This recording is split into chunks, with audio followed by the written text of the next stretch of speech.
خدا را اپنے آپ کو بے چین نہ کرو، بے قرار نہ کرو، بے سکون نہ کرو، رب کی یاد میں آ جاؤ، درود و سلام میں آ جاؤ، نعت کے حسن میں آؤ، تلاوت کی دنیا میں آؤ، سجدوں کے نور میں آؤ، آؤ کبھی کھول کے دل مسجد کی صفائیاں کریں، آؤ آؤ نہ کبھی کوئی بوڑھا دادی نانی دادا ان کے پاس بیٹھ کے پیر دبا کے اللہ کو راضی کریں۔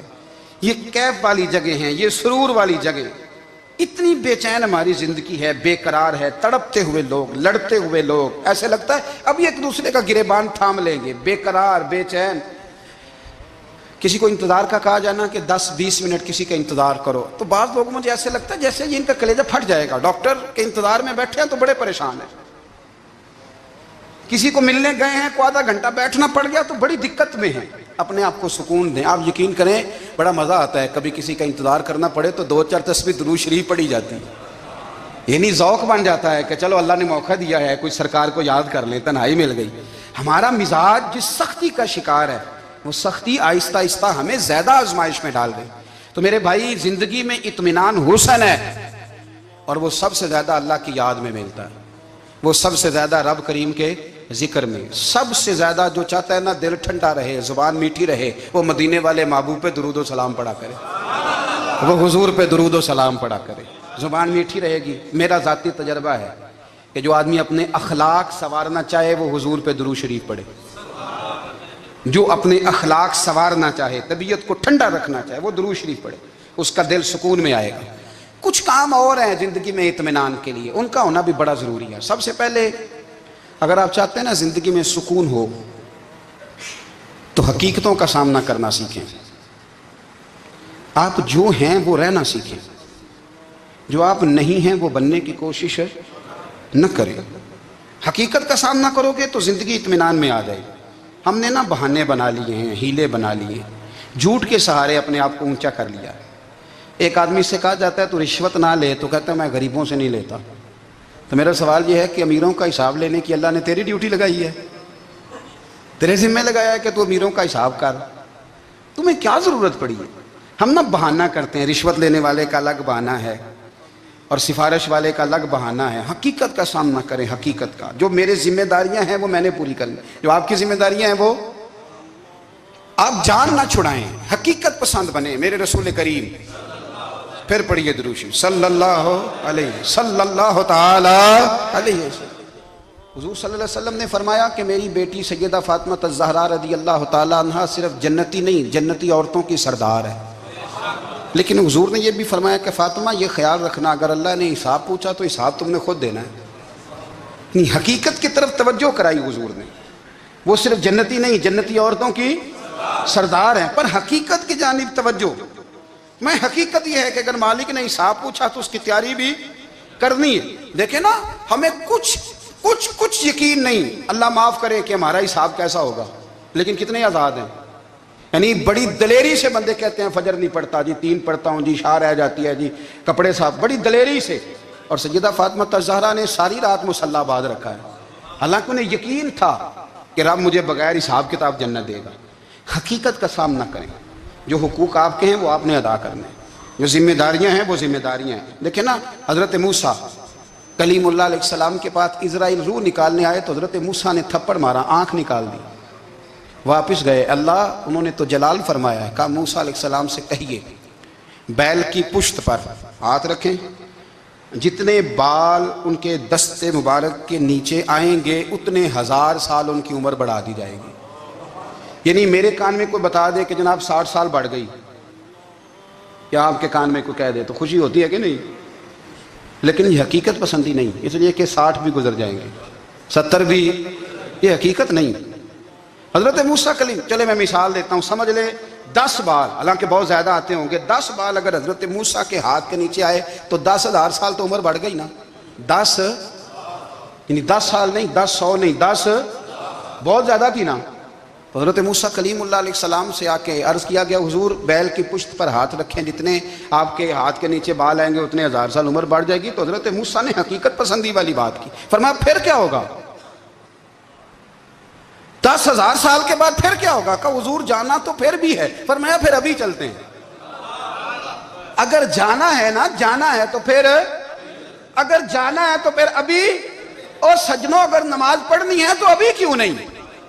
اگر داڑھی رکھنی ہے تو پھر رمضان کا انتظار کیوں کریں؟ ابھی کیوں نہیں؟ اگر سچ بولنا ہے تو پھر، اگر رزق حلال کھانا ہے تو پھر انتظار کا ہے گا۔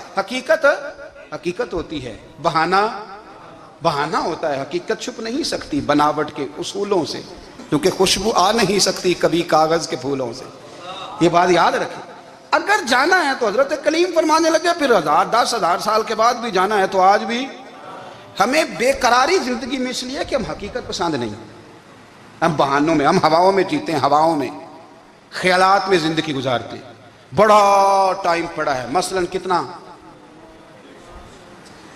کتنا میرے رسول کریم صلی اللہ تعالیٰ علیہ وآلہ وسلم نے ایک دن صحابہ سے فرمایا تمہیں حیا نہیں آتی؟ حضور کیا ہوا؟ فرمایا وہ والے مکان بناتے ہو جن میں تم رہ نہیں سکتے، وہ والا مال جمع کرتے ہو جو کھا نہیں سکتے، حیا نہیں آتی؟ عرض کی حضور حکم کریں تو محبوب فرمانے لگے جوتے کا ایک تسمہ بند کرتا ہوں تو سوچتا ہوں دوسرا بند کرنے سے پہلے موت آ جائے گی، ایک سانس اندر جاتی ہے تو دوسرا آنے سے پہلے میں یاد کرتا ہوں کہ مجھے دنیا سے جانا ہے۔ تمہیں حیا نہیں آتی؟ وہ مکان بناتے ہو جن میں رہ ہی نہیں سکتے، وہ مال جمع کرتے ہو جو کھا، حقیقت پسند نہیں بھائی ہم۔ بہت سارے لوگ یہاں بڑی باتیں سناتے ہیں، بڑی، میں کہتا ہوں اصل میں نا زیادہ باتیں سنا کے نا بیچارہ اپنے آپ کو مطمئن کرنا چاہتا ہے، اصل بات یہ ہے کہ اندر سے نا ہلا ہوا ہے، کچھ بھی نہیں، بڑا زیادہ ہنستا ہے اور مجھے لگتا ہے کہ کوئی گہرا زخم چھپا رہا ہے، اس لیے ملمہ سازی۔ حقیقت پسند بنو، حقیقت پسند۔ یاد رکھنا من ترک صلاۃ متعمدا فقد کفر، میرے رسول نے حقیقت بیان کی، فرمایا جس نے ایک نماز بھی جان بوجھ کے چھوڑی اس نے رب کے رب ہونے کا انکار کیا، اس نے کفران نعمت کیا۔ یہ حقیقت ہے، کوئی کلیریفیکیشن نہیں، کوئی وضاحت نہیں۔ جو نماز نہیں پڑھتا جھوٹ بولتا ہے، غلط بیانی کرتا ہے۔ جو شخص رزق حرام کما کے کہتا ہے کہ اس کے بغیر گزارا نہیں چلتا، وہ جھوٹ بولتا ہے، اس لیے کہ رب فرماتا ہے جب تجھے پیدا کیا ہے تو تیرا رزق میرے ذمہ ہے۔ اللہ فرماتا ہے کہ لا یکلف اللہ نفسا الا وسعها، میں کسی پر وہ بوجھ نہیں ڈالتا جو اٹھا نہ سکے۔ نماز فرض کیا اس کا مطلب ہے ہم پڑھنے کے قابل ہیں، اس نے ہمارے ذمہ داریاں لگائی ہیں تو مطلب یہ ہے کہ ہم ذمہ داریاں ادا کرنے کے قابل ہیں، ورنہ وہ کہتا ہے میں وہ بوجھ ڈالتا ہی نہیں جو تجھ سے اٹھایا نہ جائے۔ اگر چاہتے ہو کہ زندگی میں اطمینان ملے تو خدا را حقیقت پسند والی زندگی گزارو۔ یہ فضاؤں میں زندہ رہنا، ہواؤں میں، اللہ بڑا معاف کرنے والا ہے، اللہ بڑا کریم ہے، معاف کر دے گا، تو بھئی یہ بات صحابہ کو بھی پتا تھی، یہ اہل بیت کو بھی خبر تھی، تو وہ تو ایک ایک بات کا لحاظ کرتے تھے۔ یہ غوث اعظم کو بھی پتا تھی، یہ ان کے والد کو بھی پتا تھی، جنہوں نے کسی کا ایک سیب کھا لیا تھا تو 12 سال اس کے گھر میں نوکری کرتے رہے، انہیں نہیں پتا تھا اللہ بڑا کریم ہے، معاف کر دے گا، ایک سیب ہی ہے نا۔ تو حقیقت پسندی آپ کو سکون دے گی، اور اگر آپ نے اپنے آپ کو غیر مطمئن کیا ہوا ہے، بات کچھ اور ہے، اور آپ نے اپنے آپ کو ڈال کسی اور طرف لیا ہے، تو پھر آپ کو سکون مل سکتا؟ سکون حقیقت پسندی میں، اصل میں سکون ہوتا ہے، اداکاری میں سکون نہیں ہوتا۔ تیسری بات سنیں، اگر آپ چاہتے ہیں زندگی میں مطمئن رہیں تو دنیا داروں سے امیدیں توڑ دیں، اللہ اور اس کے رسول سے امید وابستہ کریں، اولیاء اللہ سے امیدیں وابستہ کریں، صحابہ اور اہل بیت سے امیدیں، اللہ اور اللہ والوں سے امیدیں، دنیا داروں سے امیدیں۔ آپ کو پتہ ہے دنیا دار کی تباہی کب ہوتی ہے؟ جب انہیں خوش آمدی مل جاتی ہے۔ چودھری کا بیڑا اس وقت غرق ہوتا ہے جب اسے چودھری کہنے والے زیادہ ہو جاتے ہیں۔ سیٹھ صاحب اور نواب صاحب بیچارے تباہ تب ہوتے ہیں بھولے پن میں، جب ان کے دائیں بائیں ریلا ہوتا ہے سیٹھ صاحب کہنے کا، لوگ انہیں کھانا چاہتے ہیں، پیار ان کا نہیں ہوتا، ان کی جیب کا ہوتا ہے، محبت ان سے نہیں ہوتی، ان کی کرسی سے ہوتی ہے، ضروریات کا پیار ہوتا ہے، تباہ کر دیا جاتا ہے۔ ہماری ساری توقعات دنیا داروں سے وابستہ ہو گئی ہیں، ناراض نہ ہونا۔ پیروں نے، مولویوں نے، درویشوں نے، انہوں نے بھی سیٹ رکھے ہوئے جلسوں کی صدارت کرانے کے لیے، یعنی مذہبی جلسہ ہے، اس میں بہت زبردست پڑھے لکھے صاحب تقوی عالم کا خطاب ہے، اور کی صدارت وہ بندہ کر رہا ہے جس نے عشاء کی نماز بھی نہیں پڑھی، وہ بندہ صدارت کر رہا ہے، کیوں؟ اس لیے کہ اس نے ₹1,00,000 دیا محفل میں۔ خدا را دنیا داروں سے امیدیں چھوڑ دیں، ورنہ آپ کمزور پڑ جائیں گے، آپ کی امیدیں ٹوٹیں گی۔ کتنا کمزور ہے وہ شخص جو 2-4 ہزار کے لیے کسی بندے کی چاپلوسی کرتا ہے، اس کے پیچھے بھاگتا ہے، خوش آمدیں کرتا ہے، تھوڑے سے نوٹوں کے لیے۔